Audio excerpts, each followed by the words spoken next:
समय का पालन करना ही धर्म है।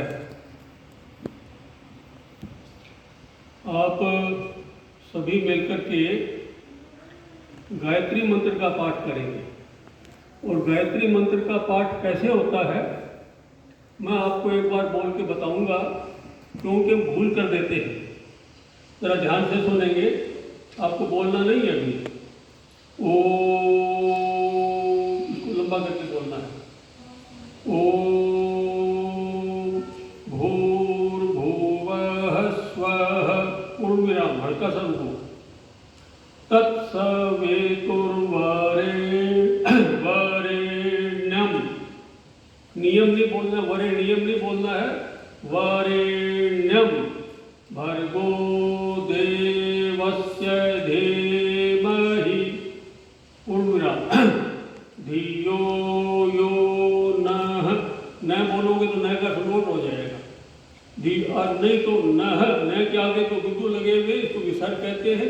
धियो यो नः, नह का अर्थ है हमारा, हमारी। धियो यो नः प्रचोदयात्। आप सभी मिलकर के बोलेंगे गायत्री मंत्र। इसका पाठ सोते समय और उठते समय नित्य प्रति किया करो। सभी बोलो। ओम भूर्भुवः स्वः तत्सवितुर्वरेण्यं भर्गो देवस्य धीमहि धियो यो नः प्रचोदयात्। पूजनीय मातृशक्ति, आर्य सज्जनों और हमारे श्रेष्ठ ही आर्य विद्वान जिनका प्रवचन अभी आपने सुना, मैं आपका अधिक समय नहीं लूँगा। आप ध्यान से मेरे दो शब्द सुनेंगे। देखो, कोई शंका हो तो बाद में हम विचार कर सकते हैं। तीन चीजें अनादि हैं, उनको बनाने वाला कोई नहीं है। ईश्वर, जीव और प्रकृति। परमात्मा को बनाने वाला कोई नहीं, जीवात्माओं को बनाने वाला कोई नहीं और प्रकृति को बनाने वाला कोई नहीं।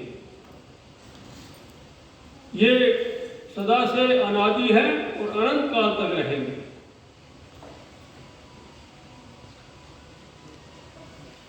जीवात्मा जब शरीर छोड़ता है, इसको मृत्यु कहते हैं।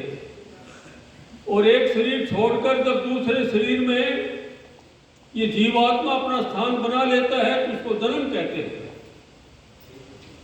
इसलिए तो दिवंगत आत्मा चली गई, मोह ममता के कारण हमें कष्ट होता है। जब दुनिया जा रही है हमें कोई कष्ट नहीं होता। मोह ममता के कारण वो भी सदा नहीं रहेगा। इसलिए दिवंगत आत्मा के जो गुण हैं उनको धारण करो और अपना जीवन सफल करो। मैं एक छोटा सा दृष्टांत देकर के और शीघ्र ही अपने इस प्रवचन को समाप्त करूंगा, क्योंकि समय का ध्यान रखना बड़ा जरूरी है। एक बार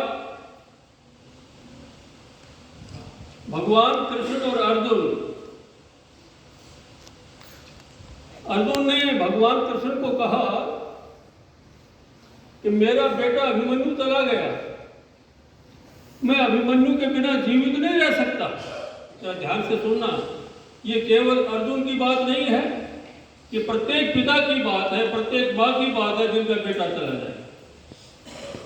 अर्जुन ने कहा कि मैं अभिमन्यु के बिना जीवित नहीं रह सकता। श्री कृष्ण ने समझाने का प्रयास किया तो कहने लगा, कृष्ण जी महाराज, अब आप कितना ही समझाइए, आपके इन वचनों का मेरे पर कोई प्रभाव नहीं है। मुझे मेरा बेटा अभिमन्यु चाहिए। ये दृष्टांत है समझाने के लिए। श्री कृष्ण ने अर्जुन को कहा कि अभिमन्यु चाहिए तो चलो स्वर्ग में चलते हैं। तो पुण्य आत्माएं होती हैं, वो स्वर्ग में जाती है। ये दृष्टांत है समझाने के लिए। अर्जुन बड़ा खुश हुआ कि मेरा बेटा अभिमन्यु मिलेगा, वहां मुझे बड़ा आनंद आएगा। और श्री कृष्ण से कहने लगे, महाराज जल्दी करो। अब श्री कृष्ण जी अर्जुन को लेकर के स्वर्ग में गए। ये दृष्टांत समझाने के लिए है। तो स्वर्ग में अनेक जीवात्माएं थी, तो सुख भोग रही थी। एक सोने के सिंहासन के ऊपर अभिमन्यु बैठा हुआ है, ध्यान दे। श्री कृष्ण ने अर्जुन को कहा कि सामने कौन है ये? कि मेरा बेटा अभिमन्यु। आपका बेटा अभिमन्यु है तो मिल लो फिर। अर्जुन जो है बाजू फैला करके गया, बेटा अभिमन्यु, बेटा अभिमन्यु, बेटा अभिमन्यु कहता हुआ अभिमन्यु खड़ा हो गया और खड़े होकर के 3 प्रश्न किए। ध्यान देना, कौन हो? अर्जुन को कहता है अभिमन्यु कौन हो? दूसरा, कहां से आए हो? तीसरा, क्या काम आए हो? अब अर्जुन का तो मोह समाप्त हो गया, समाप्त होने को जा रहा था। बोले ये क्या? मेरा बेटा अभिमन्यु मुझको कहता है मैं कौन हूं, कहां से आया हूं? तब अर्जुन ने कहा, अरे अभिमन्यु, ये समझाने के लिए दृष्टांत है। अरे अभिमन्यु, तू मुझसे पूछता है मैं कौन हूं? मैं तेरा पिता हूं अर्जुन, तू मेरा बेटा है अभिमन्यु। तो अभिमन्यु कहता है, वेद पढ़ करके भी मूर्ख बने हुए हो, भगवान कृष्ण के पास रहते हुए भी अज्ञानी बने हुए हो। जब मृत्यु हो जाती है तो कोई किसी का बेटा नहीं, कोई किसी का पिता नहीं, कोई किसी का पुत्र नहीं। हे अर्जुन, जब मैं भूमि के ऊपर था आप मेरे पिता थे, मैं आपका बेटा था। अब मेरी मृत्यु हो गई, मेरी मृत्यु होने के बाद अब आपसे मेरा कोई भी संबंध नहीं है। ये दृष्टांत है समझाने के लिए। अर्जुन ने श्री कृष्ण को कहा कि महाराज चलो। बोले क्यों चलो, मिल लो। बोले बस मुझे अब ज्ञान हो गया कि वास्तविकता क्या है क्या नहीं। भाई कितनी ही प्यारी माँ हो, कितना ही प्यारा बेटा हो, कितनी ही प्यारी पत्नी हो, पति हो, रिश्तेदार हो, कोई भी हो, जिसकी मृत्यु हो गई आज तक उस रूप में वो नहीं आया। हाँ, जीवात्मा अमर है।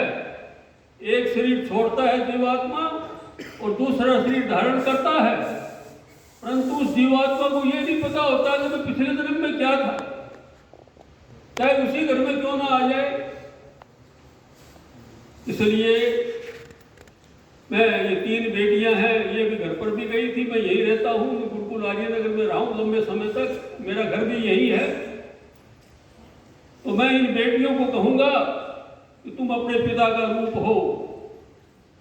तुम्हें रानी लक्ष्मीबाई बन करके, तुम्हें वीरांगना बन करके अपने पिता के ऋण को उतारना है, कमजोरी नहीं दिखानी है किसी प्रकार की।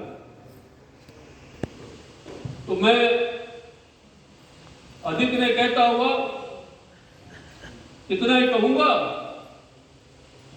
कि मृत्यु अनिवार्य है, और यदि मृत्यु नहीं होगी, वो पूरा पड़ा रहेगा ना, तो आगे आने वाली संतति और बहुएं कहेंगी ये कौन पड़ा है, कितने लंबे समय तक पड़ा है ये, हम इसको देख रहे हैं, इसका क्या संबंध है घर से। अब कोई लाड प्यार नहीं करता। समय पर मृत्यु हो जाए बड़ी अच्छी है, मृत्यु सुख है, मृत्यु बुरी नहीं है, परंतु मृत्यु दुख भी है। बचपन की मृत्यु, जवानी की मृत्यु दुख देने वाली होती है, लेकिन ठीक समय पर मृत्यु हो जाए तो उसका क्या कहना है, कहते भाई बड़ा सुख पाया। इसलिए मैं दिवंगत आत्मा के प्रति सभी आर्य समाज की संस्थाओं की ओर से अपनी श्रद्धांजलि अर्पित करता हूं और परमपिता परमात्मा से प्रार्थना करता हूं कि जहां भी वह जीवात्मा शरीर को छोड़ करके दूसरा शरीर धारण कर लिया है, दूसरी माँ के गर्भ में वो जीवात्मा चली गई है और 9 महीने के पश्चात वो फिर इस भूमि पर आएगी, लेकिन हमको नहीं पता ये हमारी माँ है, पिता है, भाई है, बंधु है, कौन है। यदि पता लग जाए तो बड़ा संकट पैदा हो जाए। तो ये ईश्वर की बड़ी भारी कृपा है। इसलिए ये तीनों बेटियां घर पर भी गई थी। मैं उनसे निवेदन करता हूं, तुम पुत्रों से कम नहीं हो, तुम लक्ष्मीबाई हो, इसलिए वीरांगना बन करके अपने पिता के कार्य को पूरा करना है हर प्रकार से। मैं अधिक इससे अधिक और कुछ नहीं कहना चाहता। मैं परमपिता परमात्मा से प्रार्थना करता हूँ कि परमात्मा इन बेटियों को, इनके परिवार को, इनके रिश्तेदारों को सबको धैर्य प्रदान करे। इत्योम शम।